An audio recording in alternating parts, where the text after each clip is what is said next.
خب بچه بریم سراغ قوانین. آقا جون توی سایت ستارگان ترید که بری بالای سایت زده قوانین سایت. من قوانین رو باز کردم، جلوی چشم دارم میبینم. بچه‌ام عکسش رو توی همین لحظه میارن روی اسکرین، شما میبینی.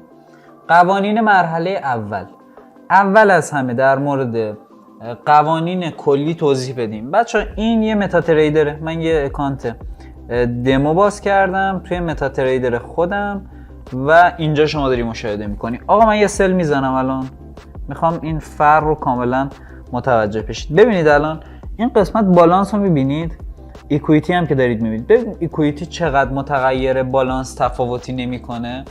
در واقع ایکویتی به طور لحظه‌ای ثانیه به ثانیه داره آپدیت میشه، کم و زیاد میشه. این سود و زیانه به علاوه اون بالانسه میشه یا کم میشه ازش. ایکویتی شکل میگیره در لحظه. پس اگر درادانی داریم مد نظر قرار میدیم، افت سرمایه‌ای داریم مد نظر قرار میدیم، روی حساب ایکویتیه، روی ایکویتی باید حساب بکنیم. بریم با یه مثال قشنگ شروع بکنیم داستانو. فرض رو بر این میذاریم که شما یه حساب 5K اومدی و یه حساب 5K داری. بذار من اینو عوض بکنم. یه حساب 5K داری. توی حساب 5K شما یه سری قوانین کلی داری. اول قوانین رو بگم. یه مرحله 1 داری، یه مرحله 2. بابت اینکه دست خط تمام یه مقدار بده ازت معذرت میخوام. قوانین مرحله 1 و 2 رو توضیح بدیم. آقا تو مرحله 1 و 2 یک درآمد روزانه داری، یه درآمد روزانه داری، یه دونه کلی داری. هر کدوم یک میزان و درصدی دارن. درآمد روزانه 5%، کلی 12%. این توی تمامی مراحل یکیه. توی 1 و 2 کاملا یکسانه. نکته مهم میزان سوده. آقا توی مرحله اول شما میزان سودت، تارگت سودت 8%. توی مرحله دوم که بازم همه اینها هست، این دوتا اینجا هم هست، میزان سودت به جای 8% شده 4%. تایم به طور استاندارد، گوش کن، تایم به طور استاندارد توی مرحله اول باید 30 روز باشه. توی مرحله دوم 60 روز. توی پرافرم ما هم بعضی وقتا این بیشتر یا کمتر میشه. این تا اینجا داشته باش. الان بریم سراغ این که درآمد روزانه و کلی چجوری محاسبه میشه. بچه شاید تا الان اینجا، تا همین لحظه ویدیو رو دیده باشید، زیاد براتون ملموس نباشه. من کاملا داستانی طور میرم جلو تا همه‌شو متوجه بشیم و خیلی اوکی بریم جلو. یک بار من صدا رو هم چک کنم. بله صدا درسته. آقا این حساب 5K رو من اومدم گرفتم توی مرحله اولم. لازمه روی این 5K 8% اول از همه سود بکنم. یعنی 5000 تومان بشه 5400، من 8% سود کردم. درآمد روزانه چجوری حساب میشه؟ بچه فرض کنید حسابتون 5000 تاست. دوباره شما وقتی داری روشون کار میکنی، روش داری ترید میزنی، هیچ لحظه ای حق نداره حسابت این بالانست کجاست، این بالانسه 5% ازش کم بشه، بیشتر از 5% کم بشه. مثال سادش فکر کن حسابت 5 تاست، هیچ وقت حق نداره از 4750 که میشه 5% کمتر، 5% 5000 تا میشه 250 تا، از این 250 تا کمتر بشه. حق نداره از 4750 کمتر بشه. اگه کمتر بشه حساب ازت گرفته میشه. درآمد روزانه هم به همین شکله. حالا فرض کن تو اومدی فرداش هم دوباره از این 4750 250 تا کم کردی. اولا که 250 تا نیست و 5% از اینه. توی پنل آنالیزتون زده که چقدره. یه مقداری کمتر میشه. مثلا میشه 240 تا. 5% 4750 کمتره دیگه، کمتر از 250 تاست. میشه مثلا 240 تا. شما حسابتو میرسونی مثلا به 4520 و دوباره حق نداری ترید بکنی تا لحظه ای که این روند ضرردهیت همینطوری ادامه داشته باشه، درآمد کلیت بیاد تاچ بشه. درآمد کلیت 12% که میشه 4400. حسابت هر ثانیه ای که بیاد پایین 4400 حساب ازت گرفته میشه. آقا جون دیدت به قوانین بد نباشه. این قوانین ساخته شده که تو رشد کنی، تو بتونی یه تریدر منظم بشی. اینجا هم به دردت نخوره این ویدیو رو نگاه میکنی توی پرافرم اگه شرکت نمیکنی روی حساب ریل خودت، به شدت به دردت میخوره. چرا؟ چون نمیذاره روزانه بیشتر از 5% ضرر بکنی. اگه حساب خودت بود میومدی به جای اینکه اینو بیاری رو 5% و برسی به 4750 از 5000 تا بیاری رو 4750 ضرر دیتو متوقف کنی، توی همون روز حسابتو میرسوندی به 1000 تا. انقدر ضرر میکردی پشت هم، به قول یکی نبود ترمزتو بکشه، فقط و فقط ضرر میکردی. پس این برای این ایجاد شده. حالا برعکس این داستان رو هم داریم. یه موقعی هست حسابتون میره چقدر میشه؟ حسابتون شده 5200 سود دادید. آقا از این 5200 هم باز 5% افت بکنید، میاد حالا روی مقداری باز میشه 5200 میشه $52، 5 برابرش 2 تاش میشه 5 تا 10 تا میشه فکر کنم $260. $260 میتونی فقط از این 5200 ضرر بکنی و 5% از این میتونی ضرر داشته باشی. این میزان اولیه رو توی پنل آنالیزت نوشته دقیقاً که اون روز حق داری که حسابتو تا چقدر بیاری. آقا هر چقدر که بود، اگر اونجا زده بود مثلا حسابت 5200، حق داری تا 5000 تا بیاری، تا 5000 تا نیارش، تو یه میزانی بیشتر در نظر بگیر، مثلا بکنش 5 و 20، چون یه مقداره ممکنه تو یه پوزیشن یه کمی بازار بیشتر حرکت کنه، اون دقیقی که شما اینجا گذاشتی میخوای رو 5000 تا چیزش کنی، متوقفش کنی، با یکی $2 بیشتر بخوره و از چرخه خارج بشی. اوکی، پس اینم الان گرفتی باید چیکار کنی.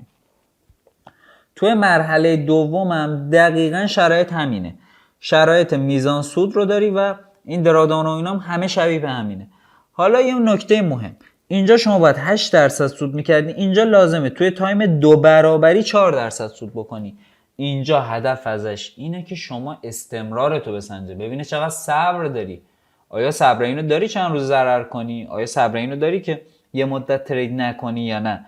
اینجا داره صبرتو میسنجه. پس اینجا لازمه حسابتو از 5K برسونی به 5200. خیلی راحت میتونی برسونی اینو. این اعدادی هم که دارم میگم مطمئنا رو حساب 5K، رو حساب 10K، 15K، 20K همش توی سایت هست، توی پنل آنالیز هست. یه عکس پنل آنالیز بچه‌ها بذارید اینجا همه ببینن. الان این ادیتور محترم میذارتش اینجا و شما پنل آنالیز رو میبینید. تمامی این اطلاعات رو لازم نیست دستی حساب بکنید، توی پنل آنالیز اومده و قرار داده شده. من دارم کلیت رو توضیح میدم شما متوجه بشید. قوانین مرحله اول و دوم رو توضیح دادیم، قوانین حساب اصلی رو هم توضیح دادیم. یه چیزی داریم به نام حداقل تایم ترید، یعنی حداقل روزهای ترید. آقا این لازمه 5 روز باشه، یعنی شما حداقل باید 5 روز معامله بکنی. یعنی چی؟ یعنی این روز اول، این روز 1، این روز 2، این روز 3، این روز 4، این روز 5. باید توی هر کدوم از اینها بیای یک معامله انجام بدی، یعنی فردا معامله انجام بدی، پس فردا معامله انجام بدی، پس از اون فردا هم یه معامله. نیای روز اول یه معامله باز کنی 5 روز نگهش داری، یا اینو میتونی انجام بدی، این اصلا موردی نداره، اما باز قوانین 5 روز رو شما درست عمل نکردی بهش. قوانین 5 روز دقیق و سادهش این میشه شما توی 5 روز باید ترید باز و بسته کرده باشی، توی 5 روز متفاوت، توی روز دوم، سوم، چهارم، توی اینها باید ترید انجام داده باشی. کاملا واضحه. یه نکته بعدی، بریم سر نکته بعدیه که مهمترم هست. خب بذارید من اینو بردارم از روی این. آقا نکته مهمتر، بریم سر قوانین بعدی. تقسیم سود 80% برای تریدر هر 2 هفته یک باره. هر 2 هفته یک بار شما بعد از اینکه رسیدی و این دوتا مراحل رو پاس کردی یه حسابی بهت داده میشه، حساب $5000. شرایط درآمدان روزانه کلی رو داره، درآمدان روزانه و کلی داره، همون 5% و 12% کلی رو اینجا هم داری، منتها تارگت سود نداری. 5000 تا وقتی داری کار میکنی روش برسه به 5 و مثلا 0.10، یعنی $10 هم سود کرده باشی، شرکت میاد $8 رو به شما میده. فقط و فقط لازم اکانتت توی سود باشه. اکانتت بالاخره باید یه سودی کرده باشه که درخواست سود بدی دیگه، بالای 5000 تا باشه. اکانتت توی سود باشه تا شرکت به تو پول بده، بتونی سودتو برداشت بکنی. در مورد تارگت ها و هدف سودها توضیح دادم، گفتم که هیچ توی ریل هیچ تارگت سودی وجود نداره. قوانین دراودان رو یک بار نوشته اینجا که من توضیح دادم، قوانین حداقل روزهای معاملاتی هم توضیح دادم. آقا نکته بعدی، قوانین اکستند حساب. یه وقتی پیش میاد تو حسابو گرفتی از ما، توی مرحله اول یا دوم یا سوم یا چهارم، حالا توی مرحله اول و دوم فقط داریم. توی مرحله اول و دوم، این مرحله اول حسابت 5000 تا بود، داشتی سعی میکردی حساب 5000 تایی تو برسونی به 5400. اومدی 30 روز یا حالا اون تایمی که واسط مشخص کردن، این ممکنه میگم تفاوت داشته باشه، ممکنه مرحله اول رو ما بذاریم 50 روز 60 روز، این شرایط بسته به تایم و اینا بعضی وقتا فرق میکنه، اما استانداردش 30 روزه. دنبال بیشتر از 30 روز نباش. اگه بهت دادن خوب کردم، ولی این تایم زیاد رو ملاک چیزت قرار ندی، یا ملاک اینکه این حالا چیز پراپه داره اینو به جای 30 روز میده 50 روز، پس پراپ خوبی ها، اینو اصلا ملاک قرار نده. 50 شده میخواستی بکنی 5400 شده 5200، همه این قوانین هم رعایت کردی، تایمت هم این تایمت تموم شده. یه چیزی داریم به نام اکستند حساب، یه چیزی هم داریم به اسم ریست حساب. شما میبینی آقا 5200، من لازمه که یک دور دیگه 30 روز بهم وقت بدن. خب میری اینجا ریست حساب میکنی تا وقتی که این شرایط اوکی باشه، یعنی تو درآمد روزانه و کلی تو اینا اوکی باشه، باید برای شما بیان و حسابت رو ریست بکنن. اصلا موردی نداره، میتونی تا صدها هزار بار همین کار انجام بدی. یه وقتی از حساب تو از 5000 تا میخواستی بکنی 5400، رسیده به 5 مثلا 390 5320 مثلا به یه عدد نزدیکی رسیده. میگه آقا درسته تایم من تمام شده، اما اگه به من یه هفته دیگه تایم بدید من اوکیش میکنم. یه چیزی داریم به نام اکستند حساب. اکستند حساب چیکار میکنه؟ اکستند حساب میاد و تایم شما رو بیشتر میکنه. اکستند یعنی حالت کشیده شدن، تایم تو اضافه میکنه، یه تایم اضافه‌ای به شما میده. این تایم 10 روزه، میگه آقا 10 روزی هم بده وقت میدم که حسابت رو بیای بکنی 5400. اگرم نشد که دوباره همین 5300 بود، فدای سرت، اصلا کمتر هم بود، بالای 5000 تا بود، باز این حسابت من واسه ریستش میکنم، دوباره برمیگردیم سر ریست. اما این کار رو فقط یک بار میتونی انجام بدی، پس اینو هر جایی انجام نده، وقتی انجام بده که حسابت به این شدت نزدیک باشه به اون تارگت کلیت. اینم این شرایط. بریم شرایط بعدی، قوانین آربیتراژ. در مورد آربیتراژ صحبت کنیم کامل. بچه آربیتراژ خیلی وقتا پیش نمیاد، اصلا ممکنه خیلیاتون به گوشتون نخورده باشه و بلد نباشید حتی چجوری انجام میشه. آقا آربیتراژ چیه؟ آربیتراژ چیه؟ ببین الان توی مثلا دو تا دونه صرافی، دو تا بروکر رو مد نظر قرار بده. یه مثلا بروکر خیلی معروف مثل اواندا، یه بروکر هم مثلا میشه آلپاری. تو اواندا میبینی که قیمت طلا داره میره بالا، یه اختلاف تایم خیلی کوچیکی، مثلا این شد 1920، از 1900 مثلا 18 شد 1920 یهو. اینجا تو این آلپاریه همین لحظه‌ای که این 1920، این هنوز رو 1918 یه کوچولو زمان میبره تا برسه به 1920. این داستان خیلی کم پیش میاد، این تأخیره، یعنی اون سریعا این کار رو انجام میده، این یه مقداری دیرتر. از اینم نباید استفاده کنی، این خارج از رفتار حرفه‌ای. آقا این اوکی نیست، این اصلا به درد نمیخوره. بچه این قوانین بقیهشون تقریبا میشه گفت قوانینیه که فقط و فقط میخواد کمک بکنه شما تریدر درست حسابی بشی. با دوز و کلک نمیتونی تریدر بشی. امروز اومدی از این قوانین استفاده کردی، از این آربیتراژی سودی کردی، هرچند که معمولا ضرر میکنه اون فرده ها. امروز اومدی از این یه سودی کردی، فردا میخوای چیکار کنی؟ پس فردا میخوای چیکار کنی؟ بالاخره که تو درگیر این میشی و باید درست حسابی ترید بکنی. پس اینم شد آربیتراژ. من بابت دستخط بدم هم یک بار دیگه از شما معذرت میخوام. آقا قوانین کپی ترید. بچه ها کپی ترید به طور کلی چند مدل داریم. مدلی که اینجا مد نظرشه، تریدر نباید از اکانت های دیگران کپی ترید انجام بده. تو دوستت اومده اینجا، اومده توی پرافر و مثلا خودت هم اومدی، دوستت داره یه سری معاملات انجام میده، تو دقیقا همین معاملات رو داری کپی میکنی رو حساب خودت. چرا این کار رو نباید انجام بدی؟ اگه ویدیو قبلی رو دیده باشی تو اون توضیح دادم که ما حساب شما رو میخوایم کپی کنیم. خب من حساب دوستت و حساب تو رو دارم کپی میکنم. حساب دوستت مثلا یه حساب 5K، حساب تو هم یه حساب 5K. خب جفتتون دارید یک معاملات یک شکلی انجام میدید، چه کاریه من بیام حساب تو رو هم کپی کنم؟ خب میرم فقط حساب همون دوستت رو کپی میکنم دیگه. ببین توی هج فاندهای درست حسابی، توی نهادهای مالی درست حسابی، اگر ببینن تو 20% 30% معاملاتت، اونجا توضیح دادم هج فاند چیه، بذار یه بار دیگه هم بگم. هج فاند یه جاییه، یه پولی میگیره 5 میلیون، 10 میلیون، 20 میلیون دلار. 2-3 تا هم تریدر داره، مثلا 10 تا یه تیم ترید داره.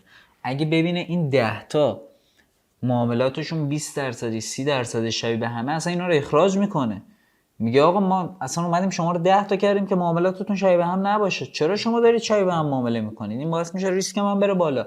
داستان کپی ترید هم همینه. لطفا از روی کسی دیگه کپی ترید نکنید و این کار رو انجام ندید. اینها رو سیستم تشخیص میده. حالا تو یه میزان کمیش ایراد نداره، مثلا 10% 15%. خب خیلی از تریدرها ممکنه توی یه نقطه بای یا سل بزنن، در این حد حساس نیستیم، اما به این شدت ندید، این کار اذیتتون میکنه. خب اینم تا اینجا داستان هج فاندم که اینجا گفتم. بریم نکته بعدی، قوانین کپی تریدرام بهتون گفتم. حالا ممکنه یه سوالی پیش بیاد، آقا من یه حساب 5K دارم، بعد یه حساب 5K دیگه هم میخوام بخرم، بعد یه حساب 10K هم دارم مثلا. این حساب 5K اینا توی چالش مرحله ریلن، من الان رسیدم به ریل، دارم روی اینا کار میکنم. این 10K رو میخوام پاس بکنم، آیا میتونم معاملاتی که اینجا دارم انجام میدم روی انجام بدم؟ بله، موردی نداره، تو این زمینه موردی نداره. اما نباید بری از دوستت کپی کنی بیاری. معاملات خودت دیگه، تو ریلت داری انجام میدی، توی ریل حسابایی که از پراپ گرفتی داری انجام میدی. خب این ورم باید همینا رو انجام بدی دیگه. تریدری فقط یه سبکو بلدی، خب اون سبکی رو اینجا داری میزنی، رو اینم میگنجه و رو اینجا هم میزنی، موردی نداره. قوانین اکسپرت و ربات. فقط اکسپرت مدیریت سرمایه مجازه. استفاده از ربات‌های معامله‌گر، شما باید رباتت رو واسه ما ارسال بکنی. دلیلش اینه که ما الگوریتمش رو میبینیم، بعضی از الگوریتم‌های شانسی و به درد نخورن، نمیخوایم بذاریم از اونها استفاده بکنید، اونها به درد کار نمیخورن. ربات آربیتراژ چیه؟ ربات آربیتراژ هم توضیح بدم. آقا گفتم اونجا قیمت توی این میزانه، بعد شده این میزان، بعد این یه مقداری با تأخیر این کار رو انجام میده. ربات میاد اینجا رو میسنجه، سری روی اینم میزنه. ببینید این از 1900 رفت 1920، این شده 1920، این یکی هنوز 18، سری روی اینم میزنه چون چند ثانیه دیگه این میره رو 1920. یه تأخیر کوچیکه، تأخیر شاید در حد چقدر بهتون بگم، مثلا نیم ثانیه باشه، شاید خیلی کمتر حتی. از اینم استفاده نکنید. اینترنت تو ایران درست حسابی نیست، اصلا از این داستان نمیتونید استفاده کنید، اصلا از این حرکات نزنید. نکته بعدی نمادهای قابل معامله است. آقا شما بروکرت رو که باز کردی، هر چیزی توش بود سرور که از ما گرفتی، سرور مثلا آلپاری، مثلا روبو، هر چی توش دیدی میتونی معامله کنی، اصلا مورد نداره. آقا توی روزهای شنبه و یک شنبه میتونم مثلا برم بیت کوین یا موارد دیگه ترید بکنم. اینم حالا نمادهای قابل معامله رو اینجا گفتم. هر چیزی که اینجا بود باز کردی میتونی معامله کنی، اصلا مورد نداره. نکته بعدی، آیا در روزهای شنبه یک شنبه میتوان توی کریپتو ترید کرد یا نه؟ شنبه و یک شنبه دوست دارم بیت کوین ترید بکنم، میتونم؟ خیلی از پرافرما، بعضی از پرافرما میگن نه، ما جزو اون پرافرم هایی هستیم که میگم آره تو سود به دست بیار، مهم نیست شنبه باشه یا یک شنبه، فقط تو سود بکن، اصلا روزش مهم نیست.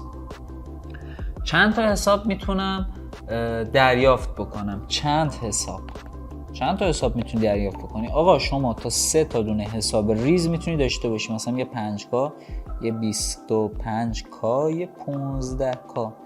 بعدش چی؟ بعدش بازم میتونم حساب داشته باشم. شما اولا که بین اینا میتونی کپی ترید انجام بدی، بین اینا مورد نداره معاملاتش مشترک باشه، مثل همون چیزی که اینجا گفتم شما بین حساب خودت میتونی انجام بدی، اینجا هم هیچ موردی نداره، میتونی انجام بدی، آزادی. نکته بعدی، نکته مهم، شما تا 3 تا میتونی داشته باشی. آقا من میخوام 4 تا داشته باشم، میخوام حسابم سنگین کنم، چیکار کنم؟ میگم اب نداره، یه تیکت میدی به پشتیبان، یه تیکت ثبت میکنی که میخوام ادغام کنم، ادغام حساب، یعنی حساب هامو بریزم رو هم، 5K و 25 رو بریزید رو هم بشه 30K، بعد این 15 رو بریزید روش بشه یه حساب 45K، یه حساب 45K به من بدید. اینم اوکی. پس میتونی حساباتم تا 3 تا دونه حساب میتونی داشته باشی، بیشترش هم میتونی داشته باشی به شرطی که اون 3 تا رو بیای با هم ادغام کنی. آیا مجموعه ستارگان ترید قوانینی برای بازگشت وجه داره؟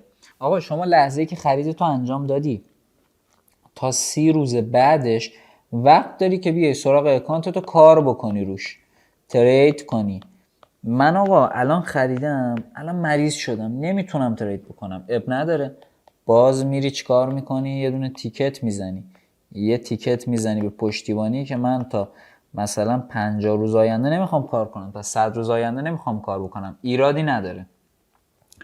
آقا خریدی تا قبل از این 30 روز پشیمون شدی، 70% پولی که دادی بهت برگشت داده میشه، به شرطی که روش معامله نکرده باشی. قوانین احراز هویت واضحه. شما بعد از این که مرحله 1 و 2 رو گذروندی میخوای بری توی ریل، لازمه یه احراز هویت ریزی انجام بدی. هر مدارکی بتونه هویت شما رو اوکی بکنه مشکلی نداره. گواهینامه داری، گواهینامه، خب گواهینامه داری انجام بده، چه میدونم کارت ملی داری انجام بده، دیگه نمونهش مثلا پاسپورت داری انجام بده، شناسنامه داری انجام بده. قوانین زیاد سختگیرانه نیست تو این بحث، فقط شما هویتت رو اوکی بکن با هر مدرکی که داری، با مدارک معتبر البته، نری حالا کارت عجیب و غریب بیاری، با همین اوکیه. نکته بعدی، قوانین محاسبه زمان شروع چالش. اولا که شما هیچ وقت حق ندارید که بیاید و حالا توی قوانین شروع چالش، بذارید یه بار اینجا بنویسم، قوانین محاسبه زمانت از لحظه حساب میشه که بیای اولین ترید رو روی حسابت انجام بدی، یعنی از لحظه ای که اولین ترید رو انجام دادی اون 30 روز 50 روز حالا هر تایمی که هست واسه شروع میشه. یه نکته مهمترم بهتون بگم، آقا یه سری اطلاعات اکانت به شما داده میشه برای متا تریدر، رمز اینوستور مثلا بهت داده میشه با یه پسورد، حالا خودت یه رمز اینوستور داری، یه پسورد هم خودت داری، یه شماره حساب هم که داری. با این شماره حساب و پسورد میتونی وارد بشی ترید بکنی، با شماره حساب و پسورد اینوستور فقط ما میتونیم نگاه بکنیم حسابت رو. آقا به اینا ما هیچ کدوم دسترسی نداریم، به طور کلی ما نمیتونیم هیچ تریدی روی سیستم شما انجام بدیم، چون اینا رو خود سیستم واسه شما اتوماتیک میفرسته.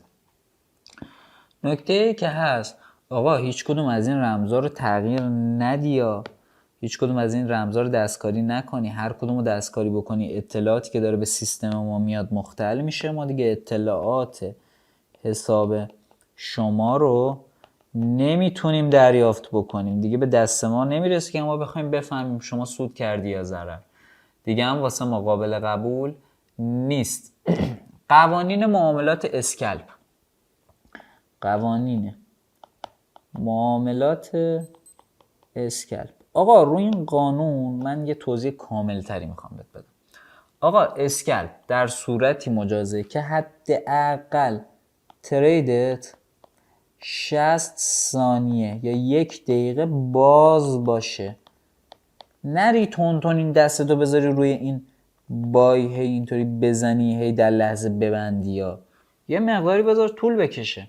دلیلش چیه؟ دلیلش اینه که تا شما میای میزنی روی این دکمه تا بره رو سیستم کپی بشه یه مثلا 4-5 ثانیه ممکنه زمان ببره.